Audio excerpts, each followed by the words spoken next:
মহিলা সিভিক ভলান্টিয়ারকে উত্ত্যক্ত করার অভিযোগ এবং তাকে হয়রানি করার হেনস্থা করার কারণেই সেই অভিযোগের ভিত্তিতেই পার্ক স্ট্রিট থানার এক এসআইকে গ্রেপ্তার করা হয়েছে। আপনারা জানেন এই ঘটনা। পার্ক স্ট্রিট থানার অভিযুক্ত এসআই তাকে গ্রেপ্তার করা হয়েছে কলকাতা পুলিশের পক্ষ থেকে। তারই এলাকায় মোতায়েন এক মহিলা সিভিক ভলান্টিয়ারকে যৌন হেনস্থা করার অভিযোগ রয়েছে তার বিরুদ্ধে। মহিলা নিজে চিঠি লিখে এই অভিযোগ জানানোর পরেই বিভাগীয় তদন্ত শুরু হয় এসআই এর বিরুদ্ধে এবং এরপর সোমবার গ্রেপ্তার করা হয়েছে ওই এসআইকে। দীর্ঘদিন ধরেই ওই মহিলাকে যৌন হেনস্থা করছিলেন বলে অভিযোগ করা হয়েছে। ওই এসআই এর বিরুদ্ধে এই অভিযোগ। আমরা কথা বলবো, আমাদের সঙ্গে রয়েছেন আমাদের প্রতিনিধি রিয়া মাঝি। রিয়া, সুনির্দিষ্টভাবে ঠিক কি অভিযোগ করেছিলেন মহিলা সিভিক ভলান্টিয়ার যে কারণে গ্রেপ্তার করা হলো পার্ক স্ট্রিট থানার এসআইকে?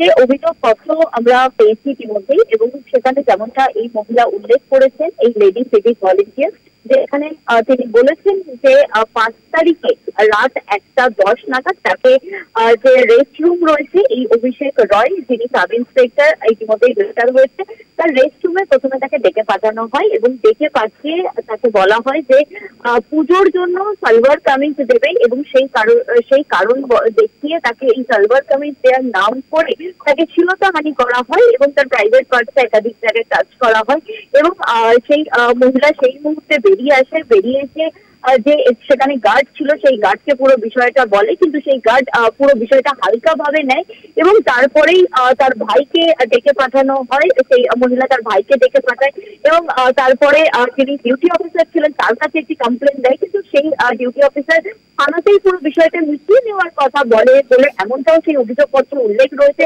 এবং তারপরেই এই লেডি সিভিক ভলান্টিয়ার তিনি কিন্তু পুরো বিষয়টা সিএস সিপি সহ একাধিক সিনিয়র অফিসারকে পুরো বিষয়টা কমপ্লেন লিখে এটা ইমেল করে এবং সেই ইমেলের পরেই কিন্তু যেটা দেখা যায় যে তড়িঘড়ি ব্যবস্থা নেয় কলকাতা পুলিশ এবং যার বিরুদ্ধে অভিযোগ তিনি কিন্তু সেকেন্ড অফিসার পার্ক স্ট্রিট থানার এবং সেই সাব ইন্সপেক্টরকে ডেকে পাঠানো হয়। গতকালই তাকে জিজ্ঞাসাবাদ করা হয় এবং এই পুরো ঘটনায় যখন কেস রেজিস্টার করে সেখানেই দেখা যায় যে 74 ধারা বিএনএস এর অর্থাৎ শ্লীলতাহানির ধারা দিয়ে কেস স্টার্ট করা হয় এবং এই যে যার বিরুদ্ধে অভিযোগ অভিষেক রয় তাকে ডেকে পাঠানো হয়। গতকাল থেকে তাকে ম্যারাথন জিজ্ঞাসাবাদ এবং সেই ম্যারাথন জিজ্ঞাসাবাদের পর অবশেষে আজকে সকালে তাকে গ্রেফতার করা হয় আর কিছুক্ষণের মধ্যেই কোর্টে প্রডিউস করা হবে তাকে।